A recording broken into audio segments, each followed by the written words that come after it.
എല്ലാവർക്കും നമസ്കാരം. ഇത് റീന ചേച്ചി. ഇത് റീന ചേച്ചിയുടെ അമ്മ.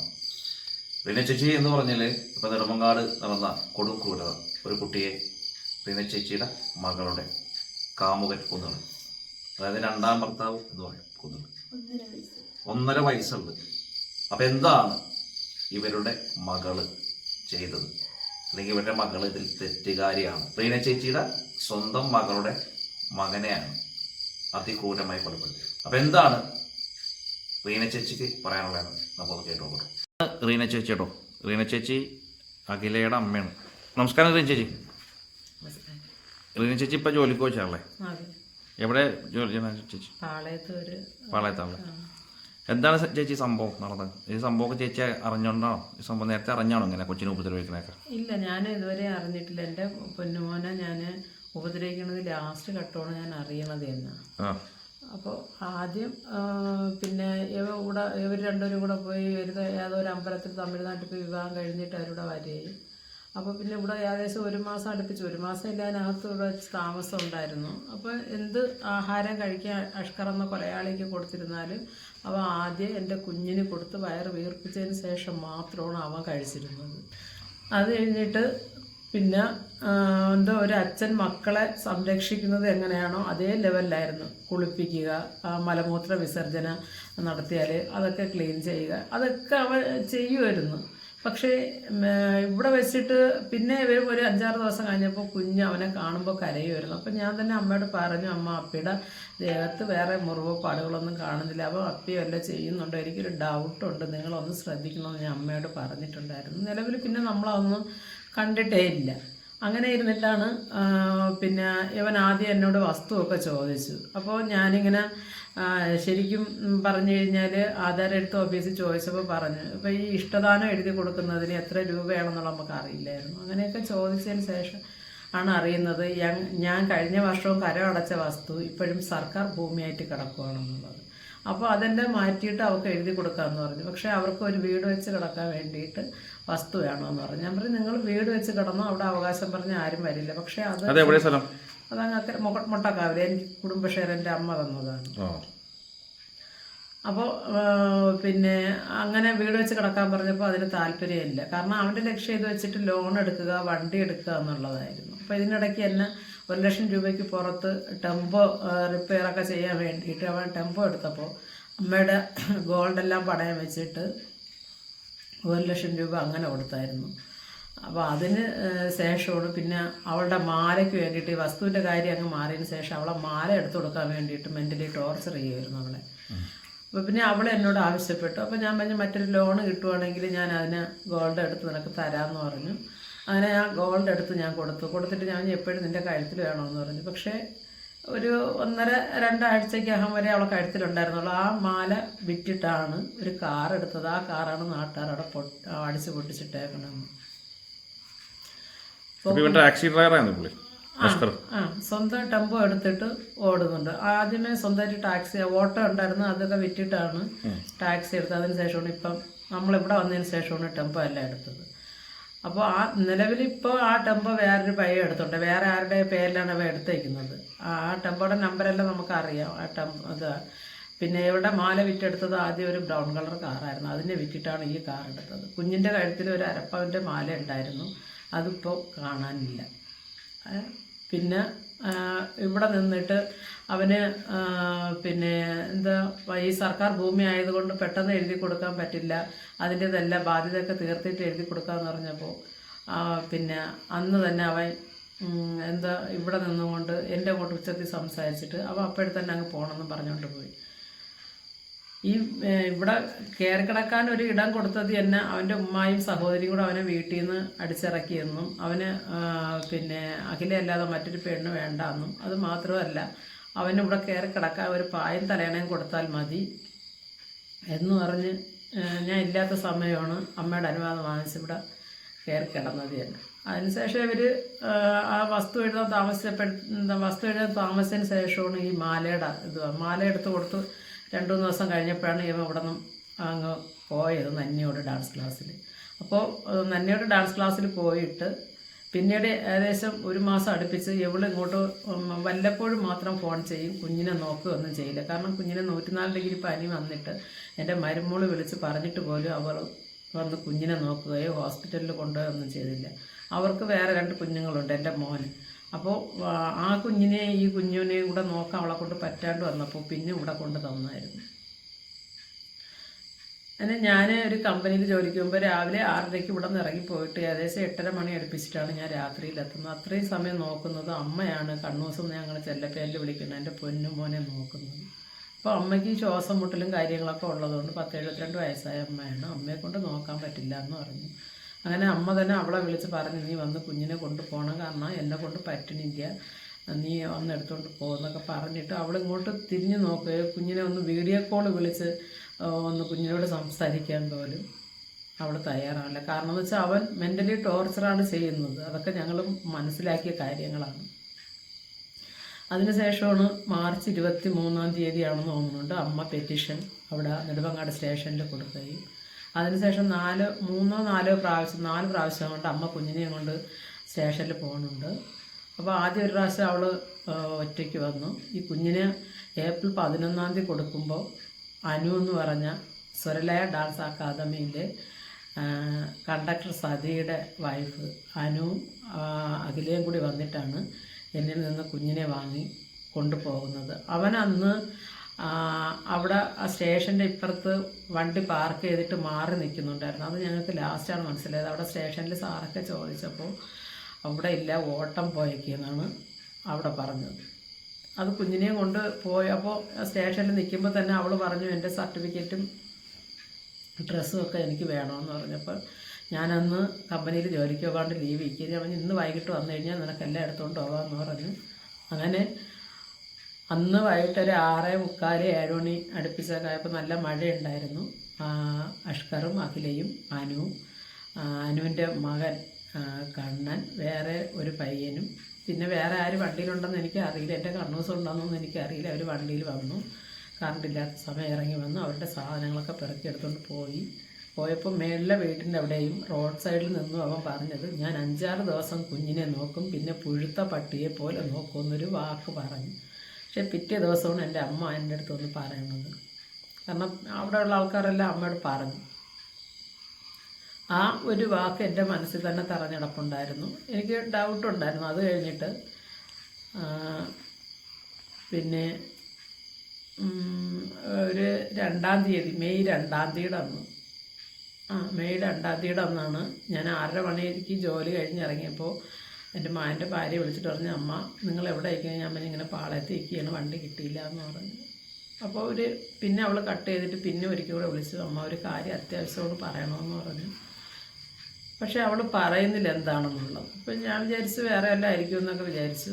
പിന്നീട് മരുമകള് അപ്പോൾ പിന്നെ ഞാൻ ഇങ്ങനെ വിളിച്ച് ഞാൻ ഒരു 7 പ്രാവശ്യം വിളിച്ചപ്പോൾ കേട്ട് എന്താണ്ടി നേട്ടാൻ പറഞ്ഞ അമ്മയ്ക്ക് ഞാൻ വാട്സപ്പിൽ ഒരു ഫോട്ടോ അയച്ചിട്ടുണ്ട്, നോക്കാൻ പറഞ്ഞു. ഞാൻ നോക്കിയപ്പോൾ എൻ്റെ കണ്ണൂസ് മോൻ്റെ 2 കൈയും പ്ലാസ്റ്റർ ഇട്ട ഒരു ചിത്രമാണ് ഞാൻ കാണുന്നത്. ഇവള് ഈ അഖിലയുടെ വോയിസ് ക്ലിപ്പും അവൾ അയച്ചിട്ടുണ്ടായിരുന്നു. ഞാൻ കേട്ട് നിനക്കിത് എവിടെ നിന്ന് കിട്ടിയെന്ന് ഞാൻ പറഞ്ഞു, ഇവളുടെ ഒരു ഫ്രണ്ട് അയച്ചു കൊടുത്തു, ചേച്ചിയുടെ സ്റ്റാറ്റസ് കൂടെ കയറി നോക്കമ്മ എന്ന് പറഞ്ഞു. അങ്ങനെ ഞാൻ നോക്കിയപ്പോഴത്തേക്ക് എൻ്റെ കണ്ണൂസ് മോൻ്റെ 2 കൈ ഒടിഞ്ഞൊരു പിക്ചറാണ് അവൾ ഇട്ടിരുന്നത്. എനിക്ക് മനസ്സിന് താങ്ങാൻ പറ്റിയില്ല. ഞാൻ അവിടെ നിന്ന് അറിയില്ല, ഇല്ല ഞാൻ വിളിച്ച് ചോദിക്കാറില്ല. കാരണം ഈ ഏപ്രിൽ 11-ന് കുഞ്ഞിനെ കൊണ്ടുപോയപ്പോഴേ എനിക്ക് മാനസികമായിട്ട് നല്ല വേദന ഉണ്ടായിരുന്നു എൻ്റെ കുഞ്ഞിനെ കൊണ്ടുപോയതിൽ. പിന്നെ ഞാൻ വിളിച്ച് ശല്യം ചെയ്യാൻ പോയില്ല. കാരണം അവൾ ഇങ്ങോട്ടും വിളിക്കില്ല, ഞാൻ അങ്ങോട്ടും വിളിക്കില്ലായിരുന്നു. എൻ്റെ ജീവിതത്തിൽ ആദ്യമായിട്ടാണ് ഞാൻ എൻ്റെ മക്കളെ പ്രസവിച്ച് വളർത്തിയിട്ട് അവൾക്കെതിരെ ഈ വീട്ടിൽ നിന്ന് ഒരു പെറ്റീഷൻ വരെ കൊടുത്തത്. പിന്നീടാണ് കൊടുത്തത്, ആദ്യം അമ്മയാണ് കൊടുത്തത്. അങ്ങനെ പിന്നീട് ഞങ്ങൾ 2-ാം തീയതി ഞാൻ ഇവിടെ 8:30 ഇവിടെ വീട്ടിൽ എത്തുകയും അപ്പോൾ ബന്ധുക്കളൊക്കെ വിളിച്ച് ചോദിച്ചു ഇങ്ങനെ കണ്ണൂസിന് എന്ത് പറ്റിയെന്ന് കേട്ട്. ഞാൻ പറഞ്ഞു അറിയില്ല, ഇങ്ങനെ ഒരു സംശയം എനിക്കുണ്ട്, അത് ഇനി കുഞ്ഞിൻ്റെ 2 കൈ എങ്ങനെ പൊട്ടൽ വന്നു, പെറ്റീഷൻ കൊടുക്കുമെന്ന് പറഞ്ഞ് രാത്രി 9-9:30 ആയപ്പോൾ 9-നും 9:30 ഇടയ്ക്കും വെച്ചിട്ട് നെടുമങ്ങാട് സ്റ്റേഷനിൽ ഞാൻ പരാതി കൊടുത്തു. അവിടെ ഇരുന്നൊരു പോലീസ് അപ്പോഴത്തന്നെ അവനെ വിളിച്ച് ചോദിച്ചു. അപ്പോൾ അവൻ വീണ് കൈ പൊട്ടലാണ് എന്നാണ് പറഞ്ഞത്. കൊച്ചിൻ്റെ കൈ രണ്ട് കൈയും പ്ലാസ്റ്റർ ഇട്ടേക്കണമെന്നാണ് ഞാൻ കണ്ടത്.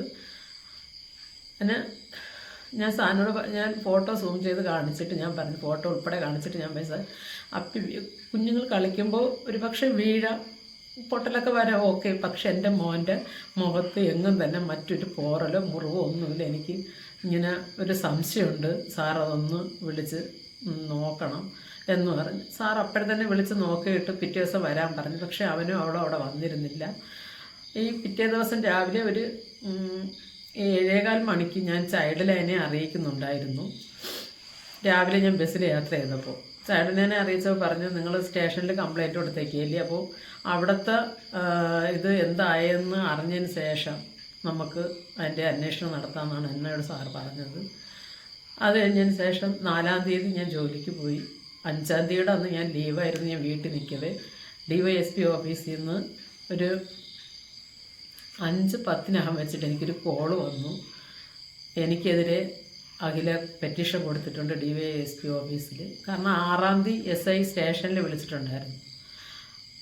അത് അന്ന് പിന്നെ ഈ കുഞ്ഞിൻ്റെ കേസ് തന്നെയാണ് ഞാൻ ഇങ്ങനെ അന്വേഷിക്കണമെന്ന് പറഞ്ഞ് കൊടുത്തതിന് ഇവരെ വരാൻ വേണ്ടി പറഞ്ഞിട്ടുണ്ട്. അതിന് മുന്നേ ആയിട്ടാണ് 5-ാം തീയതിയുടെ അന്ന് ഇവരിങ്ങനെ പെറ്റീഷൻ കൊടുക്കുന്നത്. അപ്പോൾ ഞാൻ പോയി, സാർ നാളെ എനിക്ക് എന്തായാലും ലീവില്ല, വരാൻ പറ്റില്ല, പകരം ഞാൻ ഇന്ന് വന്നോട്ടെ എന്ന് കേട്ടു. അവൻ പറഞ്ഞു വന്നോളൂ എന്ന് പറഞ്ഞു. അപ്പോഴും കുഞ്ഞും അവനും അവിടെ DYSP ഓഫീസിലുണ്ടായിരുന്നു. പക്ഷെ ഞാൻ ഇവിടെ നിന്ന് ബസ് കിട്ടി 5:38 ആയപ്പോഴത്തേക്ക് DYSP എത്തിയപ്പോൾ അവിടെ നിന്നൊരു സാറിനോട് ഞാൻ കേട്ടു, സാറേ എൻ്റെ കുഞ്ഞെവിടെ, കുഞ്ഞിൻ്റെ കൈ ഇതാണല്ലോ ഇരിക്കുന്നത് അവൻ പറഞ്ഞ് അവൻ ഉടായ്പാണെന്ന് തോന്നുന്നുണ്ട്, അവൻ കുഞ്ഞിനെ അവളെയും കൊണ്ട് പോയിട്ടുണ്ട്, ഹോസ്പിറ്റലിൽ പോകണം. അപ്പോൾ ഞാൻ കേട്ടു, സാർ 2 കൈയും പ്ലാസ്റ്റർ എടുക്കുന്ന കുഞ്ഞിനെ ഇനി എന്തിനാ ഹോസ്പിറ്റലിൽ കൊണ്ടുപോകണം എന്നാണ്. അപ്പോൾ അതറിയില്ല എന്ന് പറഞ്ഞു. ഞാൻ DYSP സാറിനെ കണ്ടു. എൻ്റെ മനസ്സിലുള്ള സംശയങ്ങളെല്ലാം ഞാൻ പറഞ്ഞു, സാർ എനിക്ക് ഇങ്ങനെ ഒരു ഡൗട്ടുണ്ട്, കാരണം എന്ന് വെച്ച് കഴിഞ്ഞാൽ അപ്പം പൊടുത്ത പട്ടിയെപ്പോലെ നോക്കുമെന്ന് പറഞ്ഞ് എൻ്റെ കുഞ്ഞിന് എന്തോ ഇതാണ്, എനിക്ക് സംശയമുണ്ട്, സാറൊരു കാര്യം ചെയ്യണം, എനിക്ക് എൻ്റെ കുഞ്ഞിനെ വാങ്ങിച്ചു തരണം, കുഞ്ഞിൻ്റെ പൂർണ്ണ ഉത്തരവാദിത്വം ഞാൻ എടുത്തോളാം എന്ന് പറഞ്ഞു. അപ്പോൾ സാർ എന്നോട് പറഞ്ഞത്, കുഞ്ഞിൻ്റെ അമ്മയാണ് കുഞ്ഞിനെ കൊണ്ടുപോയിരിക്കുന്നത്, അവർ സ്വമേധയെ തരുവാണെങ്കിൽ നിങ്ങൾക്ക് വാങ്ങിത്തരാം, നമുക്ക് നിർബന്ധിച്ച് വാങ്ങിത്തരാൻ പറ്റില്ല എന്ന്. ഓക്കെ, നിയമപരമായിട്ട് നോക്കുമ്പോൾ അത് ശരിയാണ്. അല്ല, ഈ നമ്മൾ പരാതി കൊടുത്തപ്പോൾ പോലീസിൻ്റെ ഭാഗത്തുനിന്ന് ശരിക്കും വീഴ്ചകളുണ്ടായോ? ഈ കുഞ്ഞിൻ്റെ കൈ തല്ലി ഒടിച്ചാന്നൊക്കെ പോലീസുകാർ ചേച്ചി പറഞ്ഞു. തല്ലി ഒടിച്ചത് എനിക്കൊരു ഡൗട്ടുണ്ട്. കുഞ്ഞിൻ്റെ പൂർണ്ണ ഉത്തരവാദിത്തം ഞാൻ പോലീസുകാർ ശരിക്കും പറഞ്ഞാൽ അവനെ വിളിച്ച് ചോദിച്ചില്ല. അന്ന് രാത്രിയിൽ വിളിച്ച് ചോദിച്ചു, പിറ്റേന്ന് വരാൻ പറഞ്ഞിട്ടാ വന്നില്ലല്ലോ. കാരണം അത് ഈ 2-ാം തീയതി അന്ന് രാത്രിയിൽ പെറ്റീഷൻ കൊടുക്കുന്നുണ്ട്, 3-ാം തീയതി വന്നിട്ടില്ല, 4-ാം തീയതി വന്നിട്ടില്ല, 5-ാം തീയതി അന്നാണ് ഞാൻ ലീവ് ഇവിടെ എടുത്ത് നിൽക്കുന്നത്, 6-ാം തീയതി അന്നാണ് സ്റ്റേഷനിലോട്ട് ചെല്ലാൻ പറഞ്ഞിട്ടുള്ളത്. അപ്പോൾ 5-ാം തീയതി അപ്പോൾ സാറിങ്ങനെ പറഞ്ഞിട്ട് DYSP സാറ് എന്നെ കേട്ട് എന്താണ് നിങ്ങളുടേതാണ്. അപ്പോൾ ഞാൻ പറയും, സാർ എനിക്ക് കുഞ്ഞിനെയും തന്നാൽ ഞാൻ വളർത്താമെന്ന് പറഞ്ഞു, പൂർണ്ണ ഉത്തരവാദിത്വം ഞാൻ ഏറ്റോളാമെന്ന് പറഞ്ഞു. അപ്പോൾ ഓക്കെ. അപ്പോൾ വിളിച്ച് ചോദിക്കാൻ പറഞ്ഞ് അവിടെ നിന്നൊരു സാറ് വിളിച്ച് അവളോട് ചോദിച്ചപ്പോൾ, പക്ഷേ ഇവർ രണ്ടുപേരും ഹോസ്പിറ്റലിൽ നിന്നും പോയില്ല, ആ സ്റ്റേഷൻ്റെ അപ്പുറത്ത് എവിടെയോ ഒരു ഒളിഞ്ഞ് നിൽപ്പുണ്ടായിരുന്നു. വിളിച്ച് ചോദിച്ചപ്പോൾ അവൾ പറഞ്ഞു കുഞ്ഞിനെ തരില്ല എന്ന് പറഞ്ഞു. എന്നിട്ട് ഞാൻ പറഞ്ഞു, ഇനി അപ്പോൾ എൻ്റെ ഭാഗത്തു നിന്ന് ഒരിത് വരില്ല എന്ന് പറഞ്ഞിട്ട് ഞാൻ അവിടെ ഒപ്പിട്ടിട്ടാണ് ഞാൻ ഇറങ്ങുന്നത്. അത് കഴിഞ്ഞിട്ട് പിന്നെ ഞാൻ അറിയുന്നത് കഴിഞ്ഞ മാസം 29-ാം തീയതി ഞാൻ ജോലിക്കൊക്കെ പോയിട്ട് ഇവിടെ വന്നതിന് ശേഷം 9:24 ആയപ്പോൾ മേളിലുള്ള നമ്മളെ അയൽവക്കത്തുള്ള ഒരാൾ വിളിച്ചിട്ട് എന്നോട് പറഞ്ഞപ്പോൾ അവരിവിടെ ഇല്ലായിരുന്നു, കൊല്ലത്തായിരുന്നു. കണ്ണൂസിന് ഫുഡ് കൊടുത്തു, തൊണ്ടയിൽ കുരുങ്ങി, പനവൂർ മരിയ ഹോസ്പിറ്റലിൽ കൊണ്ടുപോയിട്ടുണ്ട്, നീ ഒരു ഉപേക്ഷയും വിചാരിക്കരുത്, ഒന്ന് വിളിച്ച് നോക്കി. അപ്പോൾ ഞാൻ പറഞ്ഞു ഞാൻ ഒന്നും അറിഞ്ഞില്ല എന്ന് പറഞ്ഞു. പിന്നെ ഞാൻ പറഞ്ഞു, നീ നെറ്റിൽ കയറി പിന്നെ മരിയ ഹോസ്പിറ്റലിൻ്റെ നമ്പർ എടുത്ത് ഞാൻ വിളിക്കാമെന്ന് പറഞ്ഞ് അപ്പോൾ തന്നെ നമ്പർ എടുത്ത് തന്നു. ഞാൻ വിളിച്ചപ്പോൾ സിസ്റ്റർ എന്നോട് സംസാരിച്ചപ്പോൾ തൊണ്ട ഇടറിയിട്ടാണ് സംസാരിച്ചത്. പക്ഷേ ഞാൻ അറിയുന്നില്ല എൻ്റെ അപ്പയ്ക്ക് ഇങ്ങനെ സംഭവിക്കുമെന്നോ ഒന്നും ഞാൻ അറിയുന്നില്ല. ഏത് ഹോസ്പിറ്റലാണ്? മരിയ ഹോസ്പിറ്റൽ, പനവൂരല്ലേ. അപ്പോൾ ഞാൻ അവിടെ അവരോട് ചോദിച്ചു, സിസ്റ്ററെ ഇങ്ങനെ 2 കൈയും പ്ലാസ്റ്റർ ഇട്ട ഒരു കുഞ്ഞിനെ അവിടെ തൊണ്ടയിൽ ഫുഡ് കുരുങ്ങിയിട്ട് കൊണ്ടുവന്നു എന്ന് കേട്ടപ്പോൾ വന്നു എന്ന് പറഞ്ഞു. കുഞ്ഞിൻ്റെ കയ്യിൽ പ്ലാസ്റ്റർ ഉണ്ടോ എന്ന് കേട്ടപ്പോൾ പ്ലാസ്റ്റർ ഇല്ല എന്ന് പറഞ്ഞു. പിന്നെ ആരൊക്കെ കൊണ്ടുവന്നു എന്ന് പറഞ്ഞപ്പോൾ കൊച്ചിൻ്റെ അച്ഛനും അവൻ്റെ സഹോദരിയാണെന്ന് തോന്നുന്നുണ്ട്. അങ്ങനെ രണ്ടുപേരും കൂടെ കൊണ്ടുവന്നിട്ടുണ്ടായിരുന്നു. ഞാൻ കേട്ട് കുഞ്ഞിപ്പോൾ എവിടെയാണ്, അത് റെഫർ ചെയ്തിട്ടുണ്ട് SAT-ലോട്ടൊക്കെയാണെന്ന് പറഞ്ഞു. ഇത്ര മാത്രമേ അറിയൂ. എന്നിട്ട് അഷ്കറിൻ്റെ പിന്നെ ഫോൺ നമ്പർ ഞാൻ കൊടുത്തിട്ട് ഞാൻ പറഞ്ഞു ഒന്ന് വിളിച്ചു നോക്കണം, ഇപ്പം നിലവിൽ എവിടെയുണ്ട്, ഞങ്ങൾ എവിടെ ആയാലും പോകാം എന്ന് പറഞ്ഞു. എന്നിട്ട് അവർ വിളിച്ചിട്ട് പറഞ്ഞു, അവർ വിളിച്ചപ്പോൾ ഫോൺ എടുക്കണില്ല എന്ന് പറഞ്ഞു. അല്ല, ഈ അഷ്കർ അപ്പോൾ ഈ കുഞ്ഞിൻ്റെ കൈക്ക് എന്താ ചെയ്തത് ശരിക്കും അറിയില്ല. ഇപ്പോൾ ഫേസ്ബുക്കിലൊക്കെ പറഞ്ഞ് ചവിട്ടി ഒടിച്ചെന്ന് പറഞ്ഞിട്ടാണ് വരണത്. അപ്പം എൻ്റെ ഭാവ എന്തുമാത്രം സഹിച്ചിട്ടുണ്ടായിരിക്കും വേദന. അത് കഴിഞ്ഞിട്ട് ഞങ്ങൾ ഇവിടെ വീട്ടിൽ വന്നതിന് ശേഷം നോക്കിയപ്പോൾ അയൽവക്കക്കാരെല്ലാവരും ഒക്കെ ഇറങ്ങി വരണുണ്ട്. വെളുപ്പാങ്കാലം 2 മണിയായപ്പോൾ ഞാൻ പോലീസ് സ്റ്റേഷനിൽ കേസ് കൊടുക്കാൻ വേണ്ടി പോയപ്പോൾ അഷ്കർ ഫോൺ കൊണ്ട് നടന്നു ഉലാത്തുന്നുണ്ടായിരുന്നു ഫ്രണ്ടിൽ സ്റ്റേഷനിൽ. അപ്പോൾ ഞാൻ കേട്ട് അവനെ പിടിച്ചോണ്ട് വന്നിട്ട് നിങ്ങൾ എന്ത് ഇങ്ങനെ നടത്തിക്കണേന്ന് കേട്ടിട്ട് അവൻ പറഞ്ഞ് ആരെ പിടിച്ചോണ്ടുവന്നു, എന്തിന് പിടിച്ചോണ്ടുവന്നാണ് ആദ്യം പോലീസ് കേട്ടത്. അപ്പോൾ ഞാൻ സാർ ഇതൊരു പരാതിയാണ്. അപ്പോൾ എൻ്റെ ഇളയ മോനും ഞാനും അകത്തിരിക്കുകയായിരുന്നു, മൂത്ത മോനും ചേട്ടൻ്റെ മക്കളൊക്കെ പുറത്തിരിക്കുകയായിരുന്നു. അപ്പോൾ ഞാൻ പറഞ്ഞു സാർ ഇതൊരു പരാതിയാണ്. എന്ത് പരാതി, ആരെ പരാതി, എന്ത് പരാതി? ഞാൻ പറഞ്ഞു സാർ ഇതൊരു പരാതിയാണ്, സാർ ഇത് വായിച്ചു നോക്കണം, എനിക്ക് അതിൻ്റെ റെസിപ്റ്റ് തരണമെന്ന് പറഞ്ഞ് റെസിപ്റ്റ് ഒന്നും തരാൻ പറ്റൂല എന്ന് പറഞ്ഞു. അപ്പം ഞാൻ കേട്ട് എന്ത് സാറാ പരാതി വായിച്ചു നോക്കണം, എന്നിട്ട് എനിക്ക് റെസിപ്റ്റ് തന്നാലേ പറ്റൂ, എൻ്റെ അവകാശമാണ്. അപ്പോൾ പറഞ്ഞ് ഇപ്പം റെസിപ്റ്റ് ഒന്നും തരാൻ പറ്റില്ല. പക്ഷേ അതിനിടയ്ക്ക് സാർ എൻ്റെ ഇളയ മോനെ വിളിച്ച് അകത്തോട്ട് കൊണ്ടുപോകണമുണ്ട്. കൊണ്ടുപോയി അവിടെ നിന്ന് എനിക്ക് കാണാൻ പറ്റുന്നുണ്ടായിരുന്നു. അപ്പോൾ കുറച്ച് കഴിഞ്ഞിട്ടും അവനെ വിടാത്തോണ്ട് ഞാൻ അകത്തോട്ട് പോയിട്ട് ഞാൻ കേട്ട് സാർ എന്താണ് എനിക്കിതിന് വായിച്ചു നോക്കിയിട്ട് പരാതി, എനിക്ക് പരാതിയില്ല, എനിക്ക് റെസിപ്റ്റ് വേണമെന്ന് പറഞ്ഞ് അതൊന്നും തരാൻ പറ്റില്ല. എന്ത് റെസിപ്റ്റ് എന്ന് പറഞ്ഞപ്പോഴും തന്നെ നോക്കിയപ്പോൾ നമ്മളെ SI അജിത് സാർ അവിടെ വന്ന് അപ്പോൾ ഞാൻ എന്നോട്ട് എന്താ, അപ്പോൾ ഞാൻ പറഞ്ഞു സാർ ഇതൊരു പരാതിയാണ് എന്ന് പറഞ്ഞു. അപ്പോൾ ഞാൻ പുറത്തോട്ട് നോക്കുമ്പോഴത്തേക്ക് അഷ്കറിനെ അവിടെ കണ്ടിട്ടില്ല. പിന്നെ അവിടെ ഫ്രണ്ടിൽ കാണാനില്ല.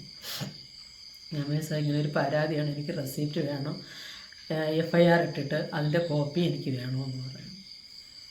അപ്പം നിങ്ങൾ കുഞ്ഞിൻ്റെ കാര്യമൊന്നും അറിഞ്ഞില്ലേ? ഞാൻ പറഞ്ഞില്ല സാർ, ഒന്നും അറിഞ്ഞിട്ടില്ല, അപ്പം എവിടെയാണെന്ന് ഒന്നും എനിക്ക് അറിയില്ല എന്ന്. നിങ്ങളിതുവരെ അറിഞ്ഞില്ലേ? ഞാൻ പറഞ്ഞില്ല എന്ന് പറഞ്ഞപ്പോൾ SI പറഞ്ഞിട്ടാണ് ഞാൻ അറിയണേ എൻ്റെ അപ്പി മരിച്ചു എന്നുള്ള കാര്യം. അപ്പോൾ ഇവനെ കണ്ട അപ്പോൾ അവിടെ ഇപ്പോൾ ഉണ്ടായവനോ? ഇല്ല, അവൻ അവിടെ ഉണ്ടായിരുന്നില്ല, അവൻ അവിടെ നിന്ന് പോയി. മുങ്ങിയ? അപ്പം അവിടെ നിന്ന് പോയി, സ്റ്റേഷനിൽ നിന്ന് വിട്ടു എന്നാണ് ഞങ്ങൾ പിന്നെ അറിഞ്ഞത്. പിന്നീട് നേരം വെളുത്തതിന് ശേഷം കൊണ്ടാണ് അവനെ പിടിച്ചതെന്ന് പറയാനുണ്ട്. അവിടെ മോർച്ചറിയിൽ വന്നപ്പോഴാണ് പിന്നെ ഞങ്ങൾ കാണുന്നത് രണ്ടുപേരും കൂടി. അല്ലേ, ഇവനെ ഇത് ആംബുലൻസ് കയറ്റി കൊണ്ടുപോയെന്ന് പറയും കുഞ്ഞിനെ കൊണ്ടുപോയെന്ന് പറയുന്നുണ്ട്. അപ്പോൾ ഹോസ്പിറ്റലിൽ ചെന്നപ്പോൾ മനസ്സിലായ? അറിയില്ല, ഞങ്ങൾക്ക് ഒന്നും അറിയില്ല. ഞാൻ ഈ സ്റ്റേഷനിൽ വെച്ചിട്ട് അറിയണം. അപ്പോൾ എന്നോട് പറഞ്ഞു നിങ്ങളെ മകൾ എവിടെയാണെന്ന് കേട്ട്. ഞാൻ പറഞ്ഞു എനിക്ക് അറിയില്ല സാർ, ഞാൻ വിളിക്കാറില്ല എന്ന് പറഞ്ഞു. അപ്പോൾ ഞാൻ ഫോൺ ചെയ്തപ്പോൾ ഫോൺ എടുത്തു, എവിടെയല്ല എടുത്തത്, എൻ്റെ കുഞ്ഞമ്മയുടെ മോൾ. അപ്പം ഞാൻ കേട്ട് എവിടെയാണെന്ന് കേട്ടപ്പോൾ അവൾ പറഞ്ഞു മാർത്താണ്ട് ചേച്ചി, ഞങ്ങൾ അങ്ങോട്ട് വരുന്നുണ്ട് എന്ന് പറഞ്ഞു. അപ്പം ഞാൻ പറഞ്ഞു നീയും പോയോ എന്ന് കേട്ടു. അപ്പോൾ അവൾ പറഞ്ഞു ഞാനും പോയിട്ടുണ്ടായിരുന്നു ചേച്ചി എന്ന് പറഞ്ഞു. അപ്പോൾ ചേച്ചി എവിടെ? ഞാൻ അങ്ങനെ സ്റ്റേഷനിൽ നിൽക്കുന്നുണ്ട് എന്ന്. അപ്പം അതെന്ത്? ഞാൻ പറഞ്ഞ ഒന്നുമില്ല എന്ന് പറഞ്ഞ് അപ്പിലായാലും ഞാൻ അറിഞ്ഞു ചേച്ചി, അപ്പോൾ നിങ്ങൾ അവിടെ കാണുമോ? ഞാൻ പറഞ്ഞില്ല എന്ന് പറഞ്ഞു. അപ്പോൾ എന്നിട്ട് സ്റ്റേഷൻ SIയിലെ തന്നെ കൊടുത്തു, SI സംസാരിക്കുന്നതായിട്ട്. അപ്പോൾ എൻ്റെ സാറ് പറഞ്ഞത് ഇനി അവളെ അങ്ങ് അവൻ്റെ വീട്ടിൽ വിടേണ്ട ആവശ്യമില്ല, ഇവിടെ കൊണ്ടുവരണമെന്ന് പറഞ്ഞു. പക്ഷെ ഇവിടെ കൊണ്ടുവരാൻ എൻ്റെ മക്കൾ പറഞ്ഞു വേണ്ടാമെന്ന് പറഞ്ഞു. അതുകൊണ്ട് ഞങ്ങൾ ഇവിടെ കൊണ്ടുവന്നില്ല. ഞങ്ങളവിടെ പേപ്പറും കൊടുത്തിട്ട് ഞങ്ങൾ നേരെ ഇങ്ങ് വരികയാണ് ചെയ്തത്. ഇനി വീട്ടിൽ വന്നിട്ട് പിറ്റേ ദിവസം ചെന്നത് ഞങ്ങൾ മോരത്തിൽ ചെന്നപ്പോൾ എൻ്റെ വാവ ഉടുപ്പ് നിക്കറൊന്നും ഇല്ലാണ്ട് ജീവനില്ലാത്ത എൻ്റെ അപ്പേനെ ഞാൻ കണ്ടത്. അപ്പോൾ അവിടെ വേറെ ആരെങ്കിലും ഉണ്ടായോ? അപ്പോൾ അവൻ്റെ വീട്ടുകാരും ഉണ്ടായോ? ഇല്ല, അവൻ്റെ വീട്ടുകാർ അവൻ്റെ അളിയനുണ്ടായിരുന്നു. അപ്പോൾ പിന്നീടാണ് പറയണത് അവൻ്റെ അളിയൻ കണ്ടുകൊണ്ട് വന്നിട്ടുണ്ട്. അവൻ വീട്ടിൽ നിന്ന് വരുമ്പം തന്നെ അപ്പയുടെ നല്ല ജീവനെല്ലാം പോയി.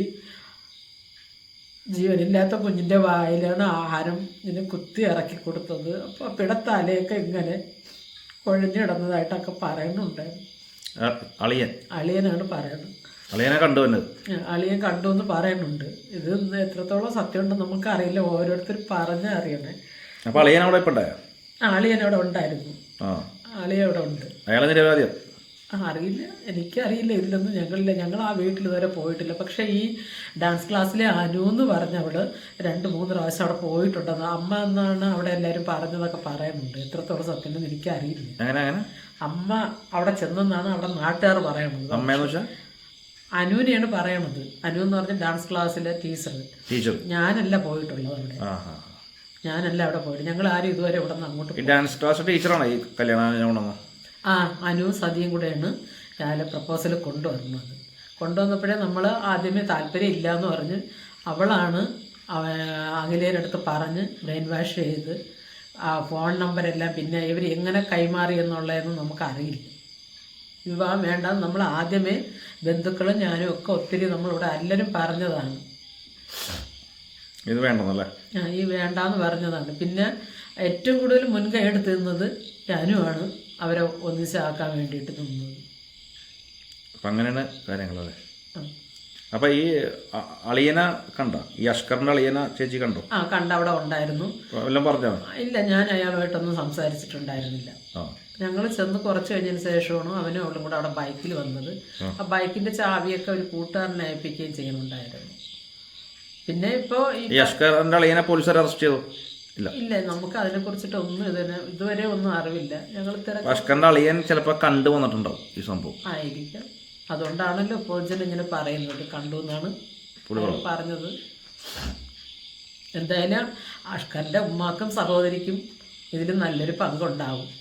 അത് മാത്രമല്ല, ആ വീട്ടിൽ തന്നെ ഈ അഷ്കറിൻ്റെ സഹോദരിയുടെ 2 പെൺകുട്ടികളുണ്ടെന്ന് താമസമുണ്ടെന്നാണ് പറയുന്നത്. അവർക്കും അറിയായിരിക്കും ഈ ഒരു പൊടി കുഞ്ഞിനെ ഇത്രയും ഉപദ്രവിക്കുമ്പോൾ അവരും കാണില്ലേ വെച്ചിട്ടാണ് ആദ്യമായിട്ട് അവൻ്റെ അളിയനെ കാണുന്നത് പോലും.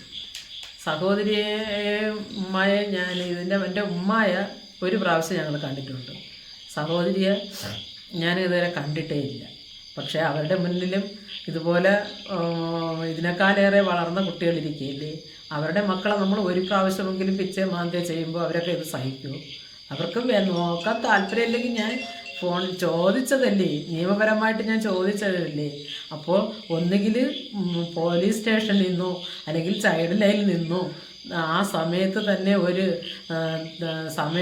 ഇടപെടലുണ്ടായി എന്തെങ്കിലും ഒരു ആക്ഷൻ എടുത്തിരുന്നുവെങ്കിൽ എൻ്റെ കണ്ണൂസ് ഇന്ന് ഞങ്ങളെ കൂടെ ഉണ്ടായിരുന്നതായിരുന്നു. ഞങ്ങൾ എത്ര ബുദ്ധിമുട്ടിയായാലും എൻ്റെ പൊന്നുമോനെ ഞങ്ങൾ വളർത്തുമായിരുന്നു. പക്ഷേ ഇനി ഈ സമൂഹത്തിൽ ഒരു കുഞ്ഞിന് പോലും ഇങ്ങനെ ഒരു അനുഭവം വരാൻ പാടില്ല.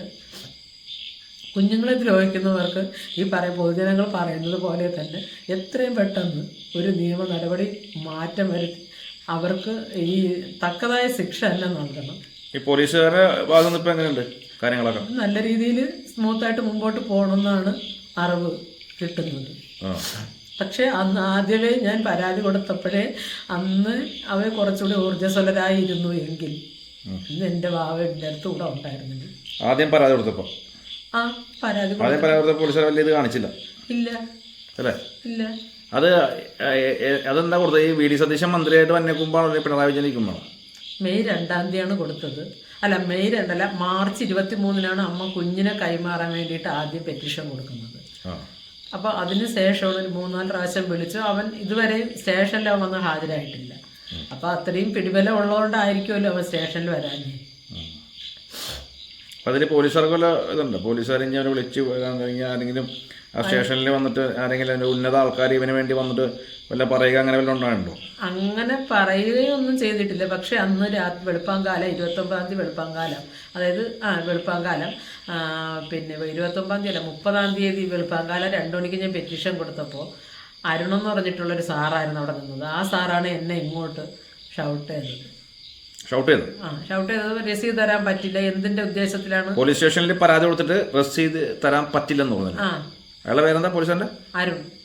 അത് ഏത് station? Nedumangad police station. Nedumangad police സ്റ്റേഷനിലാണ് ചേച്ചി പോയി ഇതിനു മുമ്പ് പരാതി കൊടുത്തിട്ട് അരുൺ എന്ന് പറഞ്ഞ പോലീസുകാരൻ ചേച്ചിക്ക് റെസീപ്റ്റ് തന്നില്ല.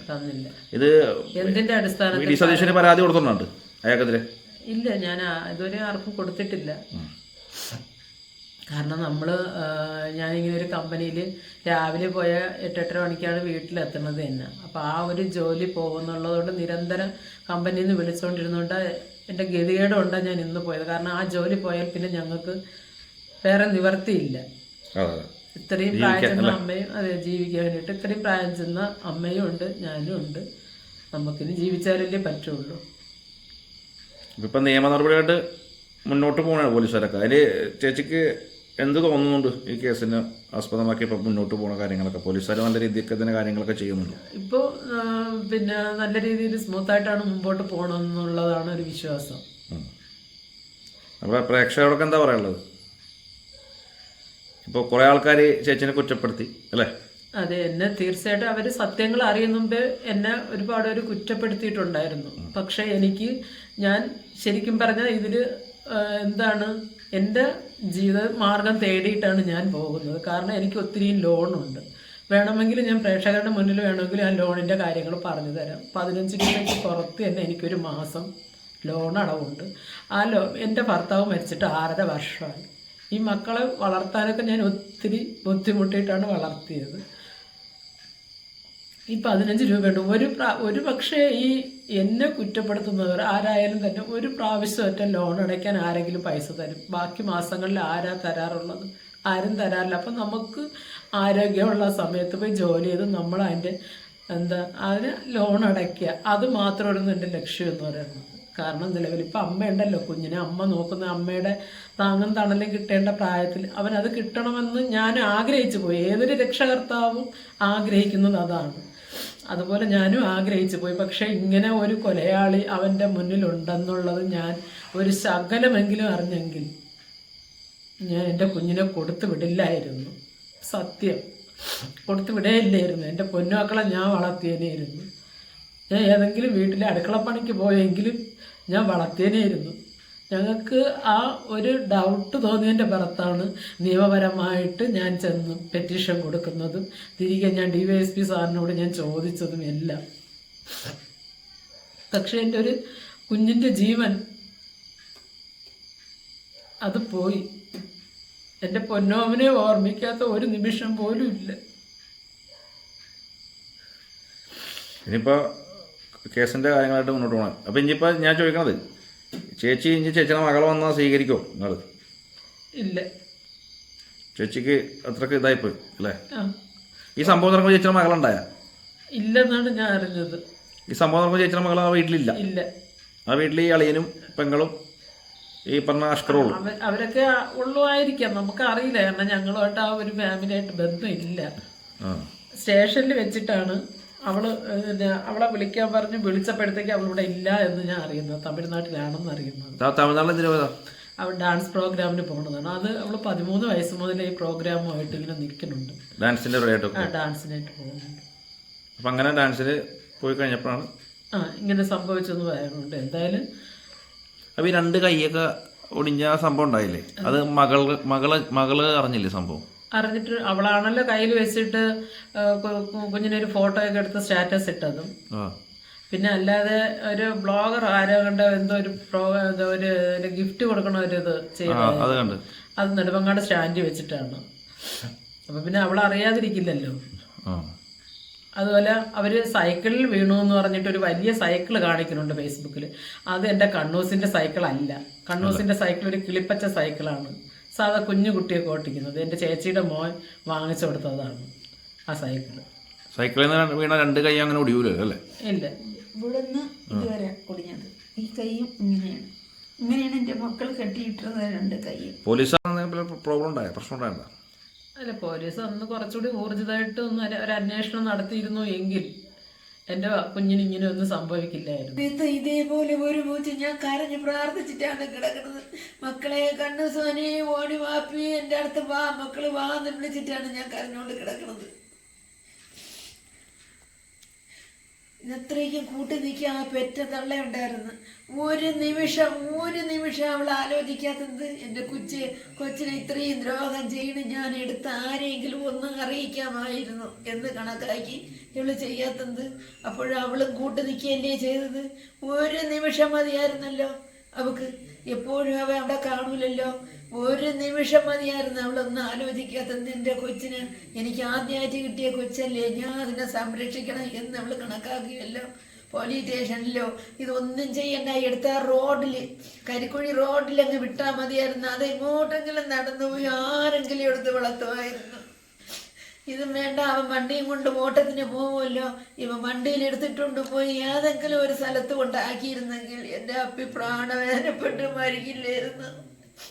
ഒരു വെള്ളി വെള്ളം കുടിക്കാതെ എൻ്റെ അപ്പി മരിക്കില്ലായിരുന്നു. ആരെങ്കിലും എടുത്ത് വളർത്തുമായിരുന്നു, ആരെങ്കിലും 2 കൈ കൊണ്ട് എടുത്താനോ വളർത്തുമായിരുന്നു.